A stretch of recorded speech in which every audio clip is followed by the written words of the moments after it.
Hello friends, कैसा सब लोग। तो फ्रेंड्स, आज हमारा स्टार्ट होगा लर्निंग यानी कि अधिगम का पार्ट सेकंड। इससे पहले मैंने पार्ट फर्स्ट आप लोगों के लिए कराया है, जिसमें मैंने बताया था कि आपको लर्निंग यानी कि अधिगम क्या होता है। जो स्टूडेंट डेली कोर्स लेते हैं, ठीक है, क्योंकि आप लोग बहुत से स्टूडेंट रहते हैं जो डेली डेली कोर्स लेते रहते हैं, नए स्टूडेंट आते रहते हैं। तो आप लोग जाकर प्रीवियस वीडियो देख लिया करो, जो आपकी रिकॉर्डेड फॉर्म में चली जाती है, क्योंकि लाइव क्लास होने के बाद ही आपकी रिकॉर्डेड फॉर्म में चली जाती है, ठीक है। तो मैंने उसके अंदर आपको लर्निंग का पहला पार्ट कराया हुआ है, तो पहले आप लोग उसको सही से देख लेना। अदरवाइज आप लोग सेकंड को भी देखते हो तो भी आपको कोई दिक्कत नहीं है, क्योंकि ऐसी कोई डिफिकल्ट चीज़ नहीं है या ऐसा कोई कनेक्ट करने वाली चीज़ नहीं है। बट अगर आप लोग नए बच्चों के लिए कह रहे हो, अगर पार्ट फर्स्ट को देख लोगे तो आपको ज़्यादा सहूलियत हो जाएगी, ठीक है। और जिन्होंने पहला देखा हुआ है, जो पुराने बच्चे हो गए, बूढ़े बच्चे हो गए, तो आज पार्ट सेकंड की शुरुआत करते हैं। आज हम बात करेंगे लर्निंग को प्रभावित करने वाले कारक, यानी कि जो आपका अधिगम होता है, सीखना जिसको आप लोग कहते हैं, उसको अफेक्ट करने वाले कौन कौन से फैक्टर होते हैं, उनके बारे में आज की वीडियो के अंदर हम बात करेंगे, ठीक है। तो आ जाओ जल्दी से सभी। Good good afternoon, good afternoon भाई, ठीक है। पूजा, राखी, पूनम, देवा, नूर, फातिमा, वादिका कुमारी, अर्चना कुमारी, जूही कुमार, प्रियंका यादव, MK, सरस्वती कुमारी, चांदनी सिंह, रिद्धि, ठीक है, जगदीश यादव, सभी को गुड आफ्टरनून, ठीक है। तो चलो भाई, अपनी क्लास जल्दी शुरुआत कर देते हैं, क्योंकि टाइम पर आप लोग आया जाया करो। आपको पता है मैं ठीक 3 बजे आता हूँ, ठीक है, तो मेरी लेट होने की आदत नहीं होती है। बहुत ही रेयर चांस होता है कभी मैं किसी वजह से फंस गया किसी चीज़ में, अदरवाइज मैं अपने टाइम पर ही सभी कोर्स के अंदर पढ़ाता हूँ। तो जल्दी लाइव आ जाया करो, आ जाओ जल्दी लाइव आ जाओ, ठीक है। गुड आफ्टरनून भाई, गुड आफ्टरनून सभी को, गुड आफ्टरनून। देखिए, मैंने आपको बता दिया था लर्निंग के बारे में, ठीक है। अनुभव अनुभव अनुभव के द्वारा जो आपके व्यवहार में अपेक्षाकृत स्थायी परिवर्तन होता है, उसको लर्निंग कहते हैं।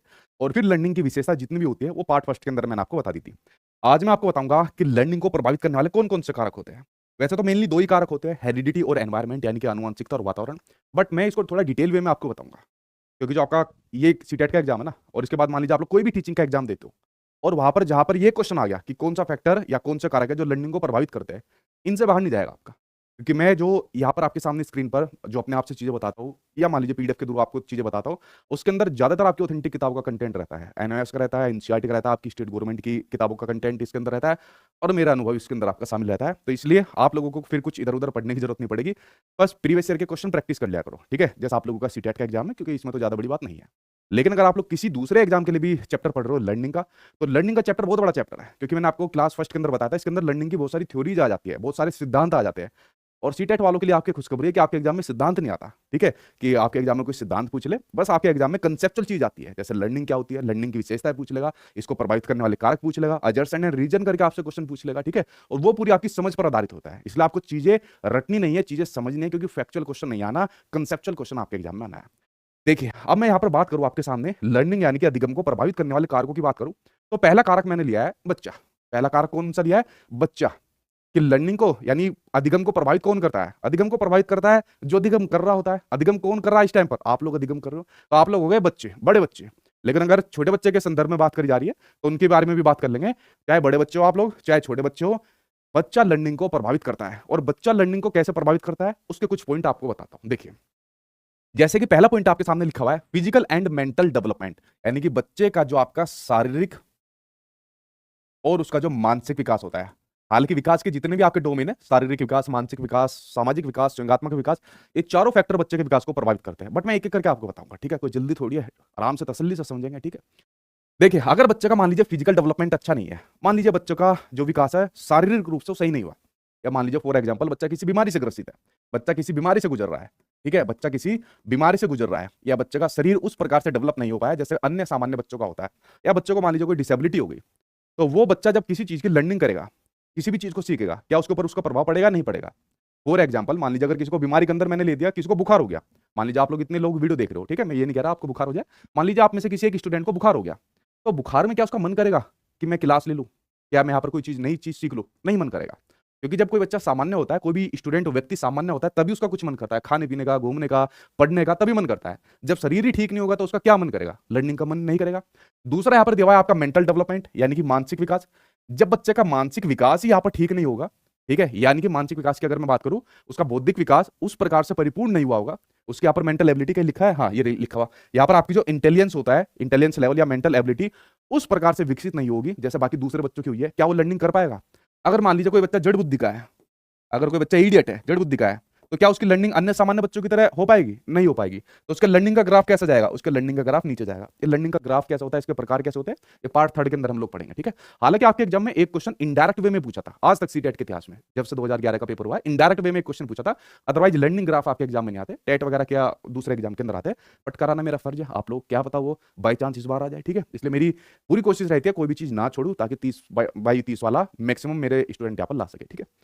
तो अगर बच्चे का इंटेलिजेंस लेवल, जैसे अगर मैंने आपको इससे पहले इंटेलिजेंस का यानी कि बुद्धि का चैप्टर पढ़ाया था, तो मैंने आपको बताया था, मान लीजिए किसी का 90 से लेके 109 के बीच में किसी बच्चे का आईक्यू है, या कोई बच्चा आपकी क्लास में गिफ्टेड है, 140 प्लस का आईक्यू है। अगर यार कोई बच्चा गिफ्टेड बच्चा है जिसका आईक्यू लेवल 140 प्लस का है, तो क्या आप इस बच्चे को अन्य सामान्य बच्चों के साथ यहाँ पर पढ़ा दोगे? जो एवरेज बुद्धि के, जो औसत बुद्धि के बच्चे नहीं पढ़ा सकते ना, ये बड़े टैलेंटेड बच्चे होते हैं, अन्य बच्चों से बहुत आगे होते हैं ये।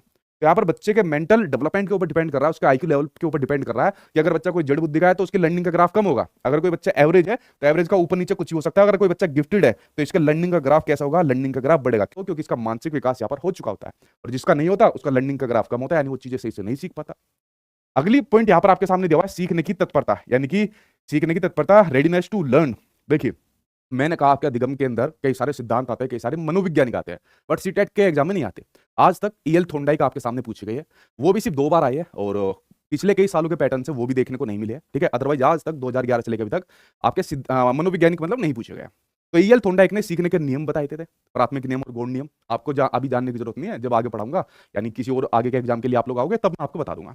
तो उन्होंने सीखने के जो प्राथमिक नियम बताए थे, 3 नियम बताए थे, कि सीखने का तत्परता का नियम, सीखने का आपका प्रैक्टिस यानी कि आपकी जो आपकी प्रैक्टिस को क्या कहते हैं, अभ्यास का नियम, और सीखने का आपका प्रभाव का नियम। ये 3 नियम इन्होंने बताए थे। उनका मानना था, या जो ये आपके सामने एक फैक्टर डिमांड कर रहा है, अगर कोई बच्चा सीखने के लिए तत्पर है, यार मुझे सीडीपी सीखनी है, क्यों सीखनी है? क्योंकि यार ये मुझे अपना एग्जाम पास कराएगी। अगर आपके अंदर सीखने की तत्परता है तो आपके लर्निंग का ग्राफ बढ़ जाएगा, आपके लर्निंग का ग्राफ बढ़ जाएगा। अगर आपको कोई भी चीज सीखनी है, मैं यहां पर सिर्फ ये नहीं कह रहा कि आपको सीडीपी सीखनी है, मान लीजिए आपको गाड़ी चलानी सीखनी है, आपको गाड़ी चलानी नहीं आती, और आप अंदर से रेडियो गाड़ी सीखने के लिए तत्पर अंदर से, नहीं यार गाड़ी चलानी सीखनी है, बेइज्जती होती है। आजकल तो जो एजिड लोग होते हैं, लड़कियां तक गाड़ी चला लेती है, मैं लड़का होकर गाड़ी नहीं चला रहा, डूब के मरने वाली बात है। तो यार मैं अंदर से यहाँ पर क्या हूँ, तत्पर हूँ कि बस एक बार कोई दोस्त यार गाड़ी दे दे, या मेरे घर में गाड़ी आ जाए, वरना वहां पर रेंट पर जाकर ही चला लूंगा। लिखा रहता है ना, कार चलाना सीखे, जो गाड़ी चलाना सिखाते हैं आपको। तो अगर आप किसी चीज को सीखने के लिए अंदर से तत्पर हो, चाहे XYZ कोई भी चीज हो, तो आप उस चीज को जल्दी सीख जाओगे। अगर आपका मन ये है कि नहीं यार मुझे नहीं सीखनी सीट पे, घर वालों ने फालतू में टीचिंग का कोर्स करा दिया, मेरा मन नहीं था पढ़ने का, अंदर से सीखने के लिए तत्पर अगर नहीं हो, तो आपका लर्निंग का ग्राफ कैसा हो जाएगा? लर्निंग का ग्राफ आपका कम हो जाएगा। अगर आपको गाड़ी सीखने का मन नहीं है, कितना भी आपको कोई भी गाड़ी सिखा ले, बार बार ठोकोगे गाड़ी को, कितना भी सिखा ले, क्यों? अंदर से आपका मन ही नहीं है, अरे यार क्या जरूरत है, कुछ टैक्सी वगैरह बुक कर लिया करेंगे, दूसरे से चलवा लेंगे, मुझे पसंद नहीं है गाड़ी चलाना।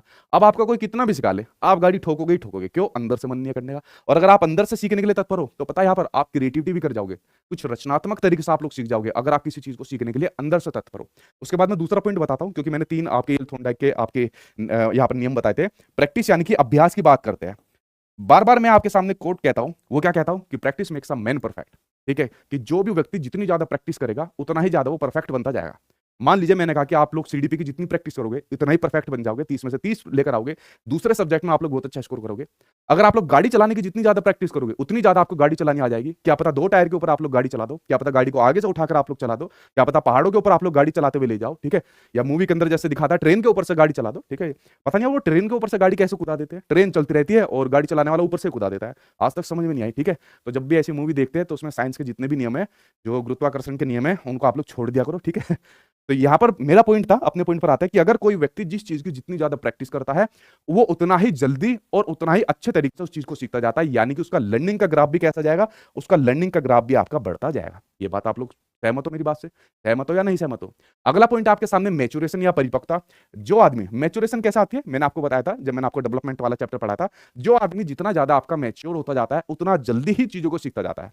देखिए जब हम लोग छोटे बच्चे थे तो छोटे बच्चों में हमें, और जब अभी हम लोग बड़े बच्चे हो गए, मैं बड़ा बच्चा हो गया, वो आप लोग जैसे बूढ़े बच्चे हो गए, तो जैसे जैसे आप लोग यहाँ पर मैच्योर होते गए, जैसे जैसे मैं मैच्योर होता गया, बाकी अदर जितने भी बच्चे होते हैं वो धीरे धीरे करके बड़े होते जाते हैं, मैच्योरेशन यानी कि परिपक्वता उनके अंदर आती जाती है। तो वो हर चीज के बारे में जो सीखना होता है उसके बारे में जागरूक रहते हैं, उनके सीखने का ग्राफ बढ़ता है। क्यों? क्योंकि जितना ज्यादा बच्चा मैच्योर होगा उतना ही ज्यादा उसके विकास के चारों आयाम यहाँ पर मजबूत होते जाएंगे, विकसित होते जाएंगे, और उतना ही बच्चा तीव्र गति से यानी तेज स्पीड से चीजों को सीखता जाएगा। तो मैच्योरेशन यानी परिपक्वता जो होती है वो लर्निंग को बढ़ाने में आपकी हेल्प करती है। ठीक है, समझ गए आप लोग? एज एज यहाँ पर फैक्टर लिखा हुआ है। देखिए, अगर मैं आपके सामने एज की बात करूं तो अब आपको 6 साल का बच्चा फर्स्ट क्लास में देखने को नहीं मिलेगा, मतलब मिलेगा तो फर्स्ट क्लास में, लेकिन उससे पहले स्कूल में जाना शुरू कर देगा। अभी आपके सामने राष्ट्रीय शिक्षा नीति 2020 आएगी, जब मैं आपको बताऊंगा फाउंडेशनल स्टेज के बारे में कि 6 साल से पहले बच्चा स्कूल में जाना शुरू कर देगा, जिसको आप लोग आंगनवाड़ी, प्री स्कूल या बाल वाटिका के नाम से जान सकते हो, जिसके अंदर आप लोग एडमिशन भी होने शुरू हो गए। केवीएस के अंदर एडमिशन हुए चले इसके भी आपके, ठीक है। इसकी परमानेंट वैकेंसी भी जल्दी आपको देखने को मिलेगी जिन लोगों ने इसका कोर्स किया हुआ है। तो बच्चा उससे पहले स्कूल में जाना शुरू कर देगा। लेकिन मान लीजिए अगर मैं बात कर रहा हूँ कि कोई बच्चा 4 साल का है और वो फाउंडेशनल स्टेज के अंदर है, ठीक है, मतलब जिसको आप लोग कह सकते हो एलकेजी यूकेजी अभी जो आपका चल रहा है, ठीक है। अगर आपने फॉर एग्जाम्पल 4 साल के बच्चे को थर्ड क्लास के जितना काम दे दिया, 4 साल के बच्चे को आपने फर्स्ट क्लास के अंदर जो आपका बच्चा है उसके जितना काम दे दिया, मतलब जितनी उसकी एज है उसके अकॉर्डिंग काम नहीं दिया, जितनी उसकी क्षमता है उसके अकॉर्डिंग काम नहीं दिया, तो लर्निंग बढ़ेगी या कम होगी? तो लर्निंग का ग्राफ कैसे हो जाएगा? लर्निंग का ग्राफ आपका गिर जाएगा, लर्निंग का ग्राफ आपका गिर जाएगा। लेकिन अगर बच्चे की एज के अकॉर्डिंग आप लोग उसको काम दोगे और बच्चे की एज के अकॉर्डिंग उससे गतिविधियां करवाओगे तो आपका लर्निंग का ग्राफ आपका बढ़ेगा। इसलिए यहां पर टीचर का बड़ा महत्वपूर्ण रोल देखने को मिलता है। अभी आपका दूसरा फैक्टर भी टीचर आएगा जब मैं बात करूंगा, अभी टीचर की बात नहीं करता, ठीक है। तो एज भी जो होती है, जो बच्चे की एज होती है, वो लर्निंग को प्रभावित करती है यहाँ पर, ठीक है। समझ गए आप लोग? अभी आप लोगों ने अगर न्यूज देखी होगी तो अभी यूपी गवर्नमेंट का एक हार्ड स्टेटमेंट आया। उन्होंने कहा है कि किसी भी प्रकार से जो 6 साल से अगर नीचे के बच्चे हैं ना, उनको क्लास फर्स्ट में एडमिशन नहीं दिया जाए, क्योंकि पता है इसके अंदर पेरेंट्स चीटिंग करते हैं। अब सरकार ने तो सही स्टेप उठाया, क्यों? क्योंकि 6 साल का बच्चा फर्स्ट क्लास के अंदर एडमिशन लेगा, शिक्षा नीति को वो लोग फॉलो कर रहे हैं। अब पेरेंट्स इसके अंदर पता है क्या गड़बड़ी करते हैं? जैसे बच्चों का आधार कार्ड बना लिया, उस आधार कार्ड में गड़बड़ी कर देते हैं, एज वहां पर क्या काम करवा देते हैं, ज्यादा लिखवा देते हैं। एज के साथ यहाँ पर क्या काम करते हैं, घाल कर जाते हैं, ठीक है, घोलमोल कर जाते हैं एज के अंदर जो पेरेंट्स होते हैं। तो इस प्रकार से पेरेंट्स के ऊपर थोड़ा नकेल कसने के लिए, ताकि उनके बच्चों को उनकी एज के अकॉर्डिंग क्वालिटेटिव एजुकेशन मिल पाए, इस प्रकार के स्टेप उठाए जा रहे हैं कि हम यहाँ पर 6 साल के बच्चे को ही क्लास फर्स्ट के अंदर एडमिशन देंगे। अगर आपका 6 साल से नीचे का बच्चा है तो भाई उसको आंगनवाड़ी भेजो, बाल वाटिका भेजो, ठीक है। क्योंकि आपको पता होगा कि अब तो जो आंगनवाड़ी स्कूल है, ठीक है, आंगनवाड़ी स्कूल कह रहा हूँ, आंगनवाड़ी की जो आपकी क्लास चलती है, बाल वाटिका की स्कूल है, इसमें भी अब मिड डे मील दिया जाएगा। जैसे मैं यहाँ पर आपके बच्चे के शारीरिक विकास की बात कर रहा था, तो जो आपकी पीएम पोषण योजना चल रही है, जिसको मिड डे मील नाम पहले था, ठीक है, मिड डे मील नाम पहले था, ये पीएम पोषण योजना इस फाउंडेशनल स्टेज पर भी चलेगी। यानी जब बच्चा फर्स्ट क्लास से पहले स्कूल के अंदर होगा तब भी बच्चों को गुणवत्तापूर्ण भोजन दिया जाएगा। ठीक, समझ गए आप लोग? तो बच्चे की एज लर्निंग को प्रभावित करती है और एज के अकॉर्डिंग उसको शिक्षण देना यहाँ पर चाहिए। यहां तक समझ गए? अगली बात करते हैं, अगला पॉइंट आपके सामने, इंटरेस्ट यानी कि रुचि। देखिए, अगर आपकी किसी भी चीज को पढ़ने में, किसी चीज को करने में इंटरेस्ट नहीं है, मेरा मन नहीं यार सीडीपी पढ़ने का, मुझे मजा नहीं आता सीडीपी के अंदर, ठीक है, मुझे सीटेट के अंदर मजा नहीं आ रहा, मुझे गाड़ी चलाने में ही मजा नहीं आ रहा है, तो आपका लर्निंग का ग्राफ कैसा हो जाएगा? आपका लर्निंग का ग्राफ घट जाएगा। लेकिन अगर आपको किसी चीज को करने के अंदर इंटरेस्ट है, क्यूरियोसिटी है, जिज्ञासा है, मान लीजिए अगर आपको किसी चीज को करने के लिए, ठीक है, आप किसी चीज को करने के लिए तत्पर है, जैसे मैंने यहाँ पर पॉइंट बताया, तो आपका जो लर्निंग का ग्राफ है, आपका लर्निंग का ग्राफ यहाँ पर बढ़ जाएगा कि नहीं यार मेरा इंटरेस्ट है, मुझे इंटरेस्ट है क्रिकेट खेलने का। तो अगर आपका क्रिकेट खेलने का इंटरेस्ट है ना, तो जल्दी क्रिकेट खेलना शुरू कर दोगे। अगर किसी का क्रिकेट खेलने का इंटरेस्ट नहीं है, ठीक है, मान लीजिए किसी ने कहा मुझे पसंद नहीं है क्रिकेट, मुझे तो फुटबॉल पसंद है, वो फुटबॉल जल्दी सीख जाएगा यहाँ पर, ठीक है। समझ गए आप लोग इस बात को? अगला फैक्टर है हेरिडिटी यानी कि आनुवंशिकता। देखिए, जैसे मैंने कहा, अगर हेरिडिटी ऑलरेडी आपको पढ़ा चुका हूं इस चैप्टर के बारे में, डेवलपमेंट के अंदर भी पढ़ा है, और हेरिडिटी और एनवायरमेंट की आपको एक डिबेट भी बताई थी, ठीक है, आई होप आप लोगों ने सभी ने देखी होगी। तो हेरिडिटी, जो जीन्स हमारे जो पूर्वज होते हैं, हमारे पेरेंट्स होते हैं, उनके थ्रू पीढ़ी दर पीढ़ी आपके चलते जाते हैं, वो आपकी हेरिडिटी होता है। अब मान लीजिए कोई जीन्स ऐसे ट्रांसफर हो गए, मान लीजिए किसी का पिताजी भी मोटा है, दादा भी मोटा है, बच्चा भी मोटा है, और उस मोटापे की वजह से बच्चा अपनी शारीरिक क्रियाएं सही से नहीं कर पा रहा, उस मोटापे की वजह से बच्चा अपना ध्यान केंद्रित नहीं कर पा रहा किसी चीज को सीखने के लिए, उस मोटापे की वजह से जो बच्चे का फिजिकल डेवलपमेंट के साथ साथ में उसका मानसिक विकास सही से नहीं हो पा रहा, उसका सामाजिक विकास नहीं हो पा रहा, उसके दोस्त यार उसको चिढ़ाते हैं मोटू मोटू करके, तो सामाजिक विकास नहीं हो पा रहा, ठीक है। इमोशनल डेवलपमेंट, स्वयंगात्मक विकास नहीं हो पा रहा, क्योंकि यहाँ पर बच्चे का जो इमोशन है वो बिगाड़ दी समाज ने, उसको मोटू मोटू कहकर। तो जो ये हेरिडिटी होती है, ये आपकी लर्निंग को प्रभावित करती है, ठीक है। किस प्रकार के जीन्स हमारे पीढ़ी दर पीढ़ी चलता है? देखिए, हेरिडिटी के अंदर तो हम लोग कुछ कर नहीं सकते। मान लीजिए अगर कोई मोटू है, ठीक है, अगर कोई बच्चा मोटू है, तो हम उसको एक अच्छा एनवायरमेंट दे सकते हैं। हमने उसको एक अच्छा एनवायरमेंट दे दिया, हमने उसकी एक्सरसाइज कराई, उसको डाइट वाइट चालू करी और उसकी बॉडी को शेप में लेकर आ गए। लेकिन मान लीजिए कोई जीन्स ऐसा आ गया, ठीक है, जिसका इलाज ही पॉसिबल नहीं है। जैसे मैं ज़्यादातर देखता हूँ हमारी फैमिली के अंदर है, जो बताते हैं कि जो मेरा कजिन ब्रदर है, ठीक है, ताऊ के जो लड़का है, उनका कान बहता है लड़के का, और जो मेरा भाई है, मतलब ताऊ का लड़का है, उसका भी कान बहता है। और सुनने में आया कि जैसे जो हमारे दादा थे उनका भी इस प्रकार से बहता था। तो देखो, इसको ठीक तो किया जा सकता है सही एनवायरनमेंट देकर, लेकिन अगर इस प्रकार का कुछ हेरिडिटी का प्रभाव पड़ रहा है बच्चे के अंदर, तो उसकी लर्निंग को प्रभावित करेगा। मान लीजिए कान बह रहा है, ठीक है, तो उसकी जो सुनने की जो क्षमता है उस प्रकार से नहीं हो पाएगी जितना वो सामान्य बच्चे की तरह हो पाएगी। अब सुनने के अंदर कोई दिक्कत नहीं होती है, लेकिन थोड़ी बहुत तो प्रॉब्लम देखने को मिलती है जब आगे रहता है। अब आजकल तो वो ट्रीटमेंट आ गए, बहुत सारी चीज़ों का सुधार भी पॉसिबल है। बट मैं कह रहा हूँ, अगर कोई ऐसा फैक्टर आ गया, जो जीन्स कोई ऐसा आ गया जो ट्रांसफर हो गया, जिसका समाधान ही अभी तक नहीं हुआ, तो लर्निंग को प्रभावित कर जाएगा आपका, ठीक है। अगला है लर्निंग मेथड्स। तो जो भी आपको लर्निंग मेथड्स यानी कि सीखने के मेथड्स यहाँ पर होनी चाहिए, वो बच्चों के अकॉर्डिंग होनी चाहिए, यानी कि बाल केंद्रित होनी चाहिए। कैसे होनी चाहिए? वो बाल केंद्रित होनी चाहिए। ठीक है, लर्निंग मेथड्स यानी बच्चा अलग अलग प्रकार से सीखे, और यहाँ पर टीचर का भी बड़ा महत्वपूर्ण रोल हो जाएगा। इस प्रकार से उनको ऐसे मेथड बताए जो उनके अनुरूप हो, बच्चा यहाँ पर अलग अलग प्रकार से सीखे। अरे यार ये सर तो मुझे ऐसे ऐसे बता रहे पीपीटी के माध्यम से, और मुझे पीपीटी में समझ में नहीं आ रहा, तो मैं यहाँ पर सर जो लिख कर बता रहे उससे सीखूंगा। कुछ बच्चे कहेंगे यहाँ पर अरे नहीं सर लिखने में मजा नहीं आ रहा, सर पीपीटी से जो समझा रहे इसमें बड़ा मजा आता है। आपने कभी एक बात नोटिस की है, मैं आपको पीपीटी और लिखना दोनों के माध्यम से बताता हूँ, क्योंकि मैं तो दोनों में से कुछ भी करा सकता हूँ, हाथ से लिखकर पूरी पूरी क्लास बता सकता हूँ, पीपीटी के माध्यम से पूरी क्लास बता सकता हूँ।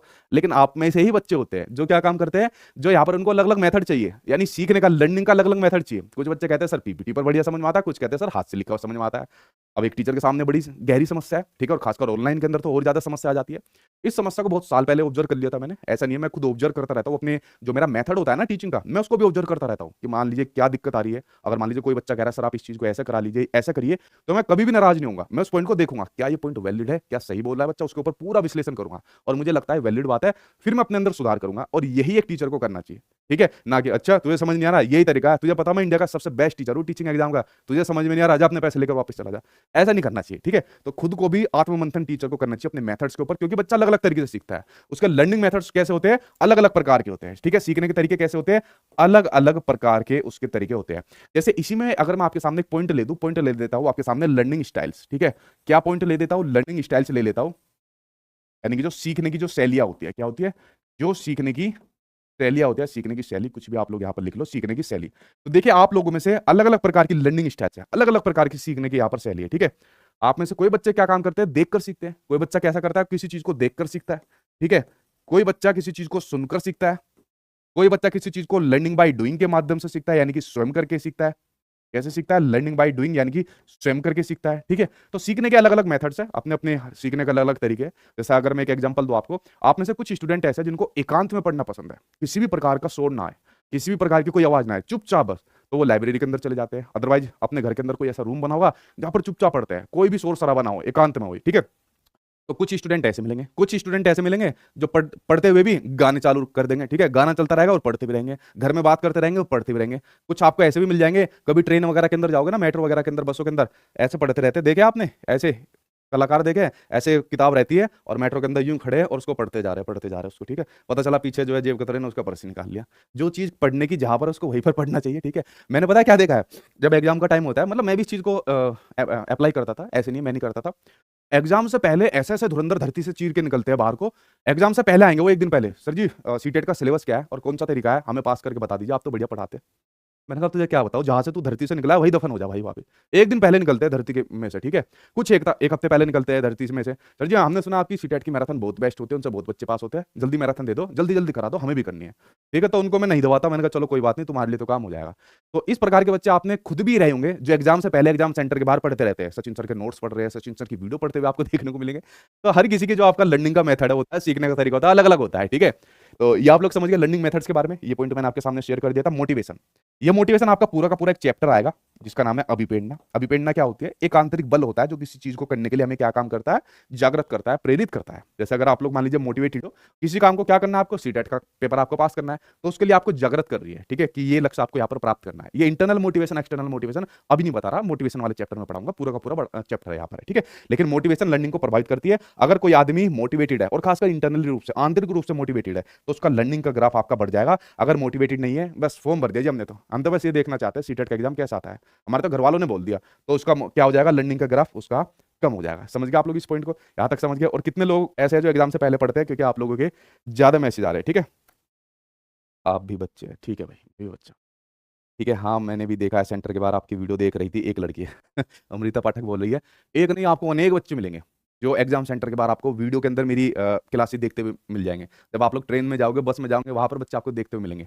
वो वही है जो एक एक हफ्ते पहले धरती चीर कर आते हैं, ठीक है। तो लेकिन अगर आप लोग बहुत पहले से पढ़ रहे हो, आप लोग बैच के माध्यम से पढ़ रहे हो, डिटेल में पढ़ रहे हो, सभी चीजें, सारा कंटेंट आपके पास है, तो आपको क्या दिक्कत होगी, कुछ भी दिक्कत नहीं होगी। आप एग्जाम से पहले एक दिन पहले बंद कर देना अपनी पढ़ाई, ठीक है, क्योंकि एग्जाम से एक हफ्ता पहले तो आपको प्रैक्टिस करनी है, आपको टाइम मैनेजमेंट करना है। आपको एक हफ्ता जो लास्ट का है आपका, उसमें आपको टाइम मैनेजमेंट करना है, आपको ज्यादा से ज्यादा पेपर लगाने हैं ताकि आपका टाइम मैनेजमेंट हो पाए, क्योंकि टाइम मैनेजमेंट करना बहुत जरूरी है एग्जाम पास कराने के लिए भी और 130-40 नंबर लाने के लिए भी, ठीक है। तो ये बात आपको ध्यान रखनी है। अगला पॉइंट आपके सामने आ गया, टाइम ऑफ लर्निंग, यानी कि लर्निंग का समय। कौन सा, टाइम ऑफ लर्निंग, यानी कि लर्निंग का समय लर्निंग को प्रभावित करता है। लर्निंग का समय लर्निंग को प्रभावित कैसे करता है, देखिए जो स्कूल का टाइम टेबल आप लोगों को पता है, स्कूल का टाइम टेबल आपको पता होगा, तो पता है इससे पहले जो आपका भी केवीएस का एग्जाम आया, इस केवीएस के एग्जाम में बोर्ड ने पूरा सिलेबस चेंज कर दिया। इतना बड़ा सिलेबस दे दिया था और टाइम मिला था डेढ़ मतलब महीने का, और सोचो 1.5 महीने में मैंने सिलेबस भी कंप्लीट करा, टू द पॉइंट बच्चों को पढ़ाया, उनकी प्रैक्टिस भी करा दी लास्ट के टाइम में इस 1.5 महीने के अंदर, ठीक है, क्योंकि टू द पॉइंट सिलेबस के अकॉर्डिंग पढ़ाना पड़ता है जब कोई बोर्ड सिलेबस दे देता है, जैसे आपके सीबीएसई ने दिया हुआ है।